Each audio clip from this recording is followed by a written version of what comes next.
Welcome back, everybody, to the Level Up Podcast. This is the place where you learn how to go from agent to entrepreneur. And we are back. It is me and Greg today. We've got a really great episode. We're talking about breakdown or breakthrough. The choice is ours because we are living in strange and interesting times. So first of all, Greg, how are you?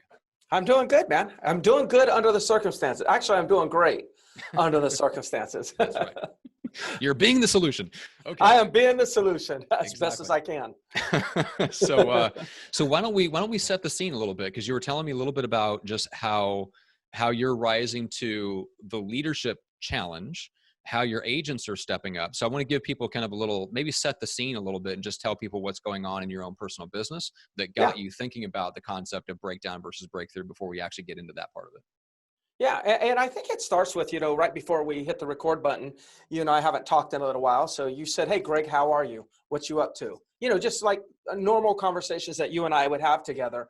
And my answer was, man, I'm working a lot harder.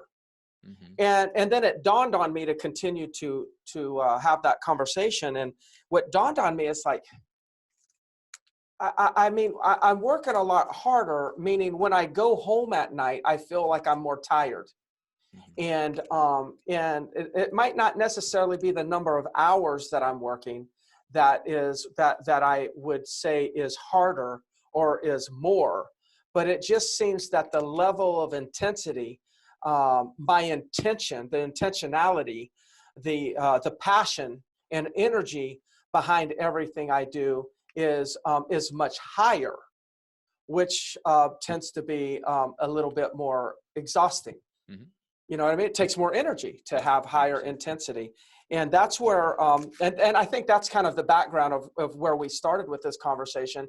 And then it goes to, and then I made the comment like this. I said, it just dawned on me, like everything that I'm doing now that I'm claiming I'm working a little bit harder about, or on, are all the things that I should have always been doing.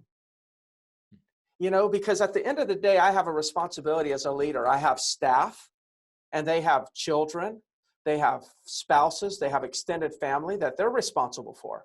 I have real estate agents that have children and spouses and significant others and family members that they're responsible for. And as a leader, I'm really play a role in those responsibilities and helping them fulfill those responsibilities. So when we're dealing with times of turmoil, I think it's more present in my mind on how important the things that I do, how important they are to other people. And as I'm connecting the dots or reconnecting with the thought of how important it is for those people, I tend to show up with more intensity and more focus and more intention because I can't fail them. Mm-hmm. And sometimes it takes a breakdown, like we're dealing with in the, with health concerns and the volatility in the stock market, and who knows what will happen to the real estate market. Sometimes it takes a breakdown for us to remember these things. Mm-hmm. Agreed. And I think that's something that like on the journey from agent to entrepreneur, really the journey from being kind of independent to being an entrepreneur, I think people underestimate just how much mental and emotional bandwidth that takes up on a regular basis. And then when you're in a position like where you are, where you have that many people counting on the continued success of the team, so to speak, right? Like there's that added pressure. And I think that's where part of that tiredness at the end of the day comes from. So the interesting thing about you is that you've been through this enough times to know that you were prepared for the rise in intensity level. I think there's a lot of agents that are probably my age and younger that have gotten in since the last crash that didn't know that was how to handle it. And so they're trying to raise their intensity level right now. And that maybe they don't understand why the same 8 hours of work tires you out more than it used to. And I think it's good to know that that's natural. And it's also good to know that like how you handle the breakdown, it can be entirely predictable. Like you knew exactly kind of what you were going to do heading into this. You knew that you were going to have to raise your intensity level. You knew that you're going to put more time into coaching your agents. Like you kind of had a plan sketched out, like you were mentally bracing for it as soon as some of the things started to happen. And the good news is for anybody listening, you can get to that same point. But Absolutely. let's speak to the agents right now that are kind of in the throes of trying to match their intensity level to what's going on, right? So breakdown versus breakthrough, where they're still at the crossroads where they're not sure whether they're going to succumb to the breakdown or whether this is going to be a breakthrough in their business. Let's speak to them. And what would you recommend that they do? What would you recommend that they think? Is there any habits that they should be Yeah. adopting? Is there a mindset they can do? Like, what would you say to them?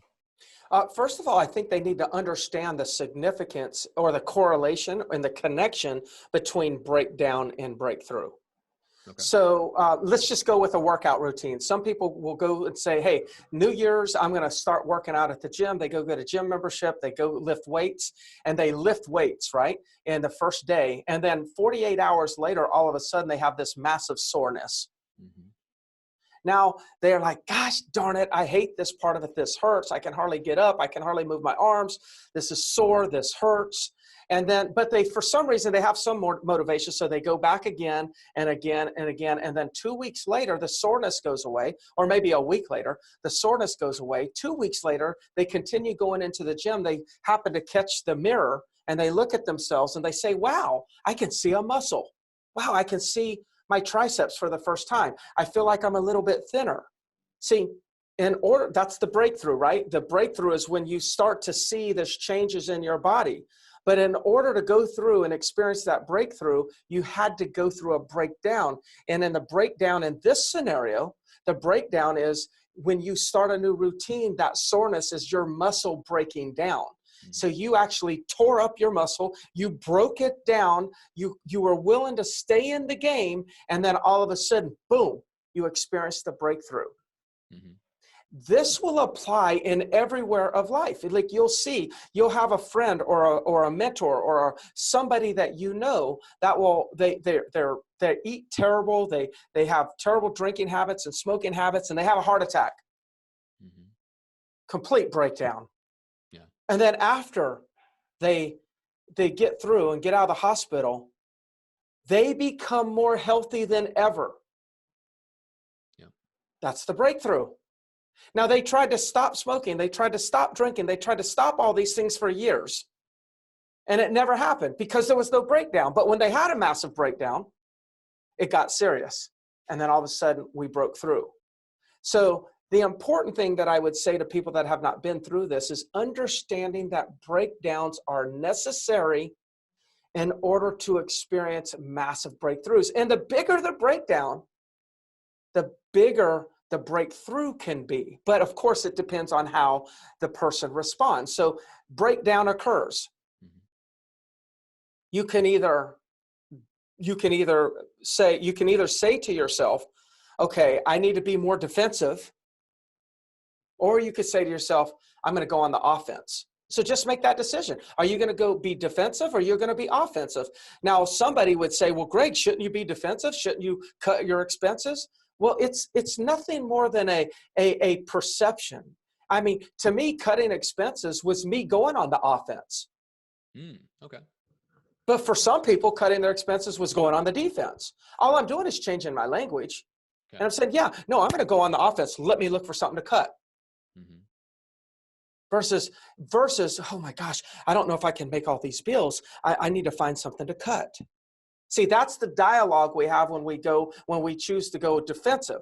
But it's like, okay, I know what to do. I'm going to go ahead. I'm going to cut 10% of my expenses and I'm not going home until I find out where that is. That's going on the offense. Right.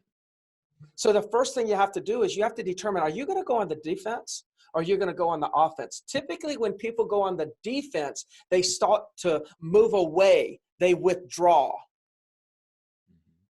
When people go on the offense, they kind of move towards. They go and attack it. Mm-hmm. Like instead of a baseball player in the outfield seeing a ball coming to them and they start backing up, let the ball bounce and then determine where it's going to go and it slows down. Then you go run up and you get it. That's kind of like a defensive play. You're kind of like backing up. The professional player is going to see that ball and they're going to move forward. They're going to go after the ball. They're going to go cut that ball off. Mm-hmm. That's a good analogy. They're going to get that ball as quickly as they can. They're being more offensive. They're being more proactive. And so when this stuff happens, COVID-19 and all these things happen, you have to, it's like, how do you react? Do you go on the defensive? Do you withdraw? Or do you go on the offense and attack? And attack those expenses? Yeah. Love it. Okay. Let's talk a little bit about, because we were talking about this before we hit record, the idea of fighting for something bigger than yourself. Right. So say a little bit about that, and what do you mean? Just for the obviously the folks that didn't get to hear what we were talking about beforehand, but you mentioned a little bit about your mentality, not only just as a leader in the sense that you have a lot of people that look up to you, because I think you had this mentality long before that. But you have an attack mode. You're always in attack mode, from what I can tell, and you also have a sense that even if it was just your family, you're always fighting for something bigger than yourself. And I think that's part of what drives and fuels you. And I think it's a better fuel than a self-driven motivational fuel. So let's talk about it from that perspective. Like, how do you motivate yourself? Even if people don't have a large team necessarily, but they have their family, maybe they have an assistant, maybe they have some buyer's agents that depend on them for leads, and bring it kind of down to that level. Yeah. I think it comes down to, sometimes we have to get present to all the people that actually rely on us. Like, there's people that rely on me, right? There's people that rely on you. And there are people that rely on every single person that's going to hear this podcast. But are you present to that? Like, have you really thought about that? Have you really thought, if you have somebody on your team, like, if everything shuts down for you, what does that mean for them? And if that happens to them, what does that mean for the person that relies on that person? See, we could almost look at this as there's several degrees of reliance. There's the person who relies on you, that would be, say, your staff member. Then there's the child of that person who relies on their mom or dad. That if I fall, then my staff member falls. If my staff member falls, the child falls. And then you start to look at, okay, what does that child rely on from that mother or that parent?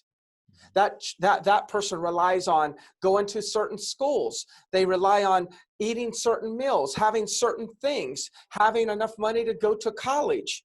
Then you start to look at, okay, it's like, man, what I'm doing means, if you take what I'm doing and what it means for the first, second, and third degree of people who rely on me, and you take all the things that they rely on, and then you look at what I rely on myself for, what I'm contributing to myself is so much less than what I contribute to those 3 degrees. And it's times like this when we kind of remember those things, like, gosh, I got to get up a little bit earlier because I got to help this agent. I got to get up a little bit earlier because I got to help this staff member, because they're relying on me, and their children are relying on them, and their dad's relying on them. And all of a sudden it's like, wow, when I wake up and I get up some days and I'm thinking, all right, I need to do this because I want a new boat. Yeah. That's nothing. Those things are so insignificant in comparison to the real impact every single one of us on this podcast have on other people. And when we can deeply connect with the impact that we have on others, we won't really care the impact that we're having on ourselves. We will step up and work harder and longer with more intensity, more motivation and passion when it's for the others than it'll ever be for ourselves. So what we've got to do, especially at times like this, we start thinking about ourselves, our family members. We have concerns about staff members and other agents and friends and their children. You know, I was thinking about a friend of mine that I know that I haven't connected with him probably in a month. And I was thinking about it, and I was like, this guy, I know he's shut down. His business is shut down. I know his business is not coming back for a little while. It's not real estate. I know his business is not coming back for a little while. I better call him.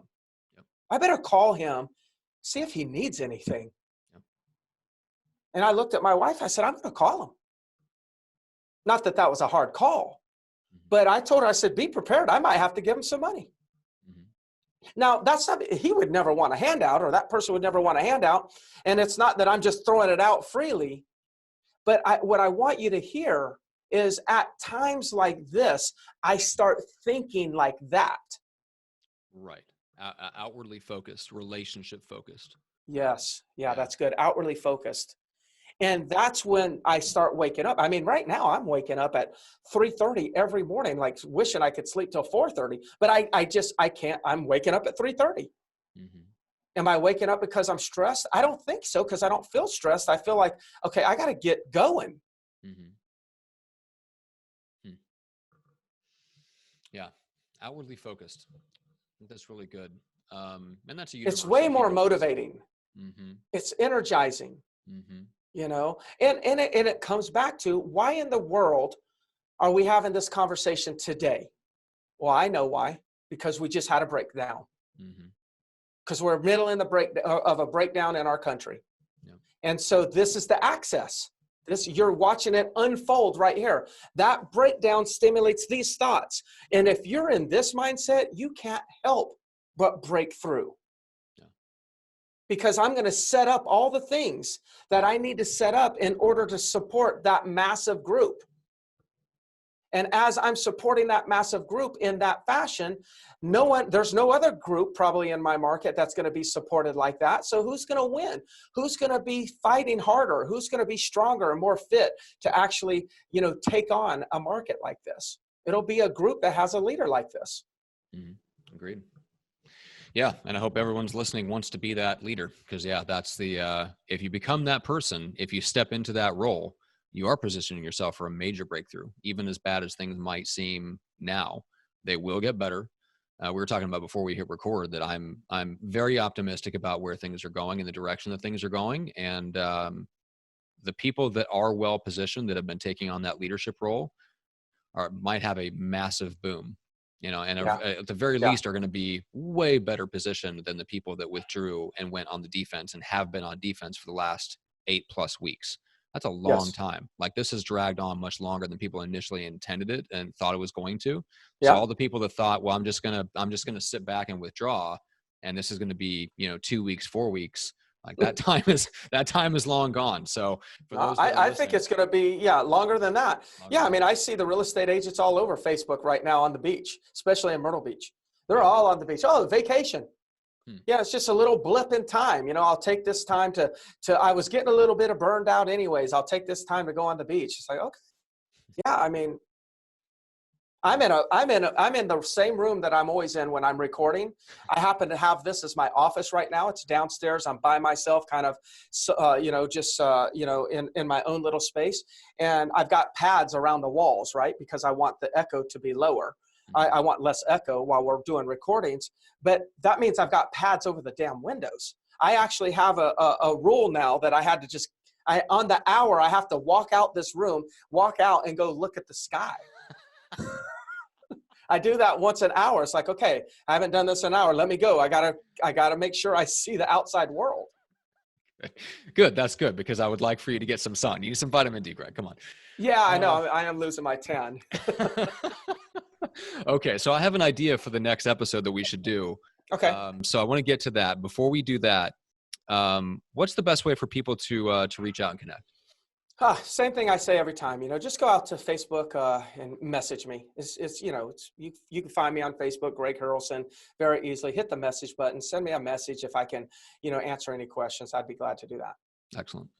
Sounds good. Did you want to say anything about the fun stuff that you guys are experimenting with behind the scenes with Contact Junkie before we close out this episode? I tell you, one of the things about Contact Junkie is like, it's important during this time to make as many contacts as you can. And in order to do that, a lot of times you need to use technology to scale with past clients and follow up and things like that. So you can actually reach more people. Because right now, the agent who reaches the most people right now and has quality conversations are going to be the ones that win in the end. Because while you're reaching out and connecting and engaging with more people, even if the result is not a listing, a buyer sale, or anything, like if it's nothing more than contact and say, how are you? Just checking on you and your family, making sure you're safe and healthy. Just start conversations like that, right? But if you'll use technology so you can scale the amount of people that you can contact per hour or per day, then you're going to collect so many people that are going to say to you, hey, when this is over, I'm ready to do something. And all of a sudden, you're going to build this huge pipeline for yourself. So if you're out there trying to go in and try to do this manually, yes, great that you're being proactive, but you need to go ahead and utilize technology like we're doing. Contact Junkie's the one that we built. My partner built it. That's the one that we use. Multiple people use it in my office, and I'd invite anyone to check it out, and they can actually message me and ask me more if they'd like to. No, there you go. That's easy. I was going to say, we'll make some links available, but just message Greg. There you go. That's Greg right. will respond night or day. He's up at 3:30 in the morning anyway, so why not? I tell you what, man, I'm here to serve. That's right. All right. Thanks everybody for watching, listening. Make sure to go subscribe. You can get the podcast on Spotify as well. So if you're like me and you're tinkering around with listening to your podcast there, I'm actually really enjoying it. You can actually just follow the show there. Apple Podcasts as always, and anywhere else that you get podcasts, including the video versions on YouTube. So everybody, thanks so much for watching and listening.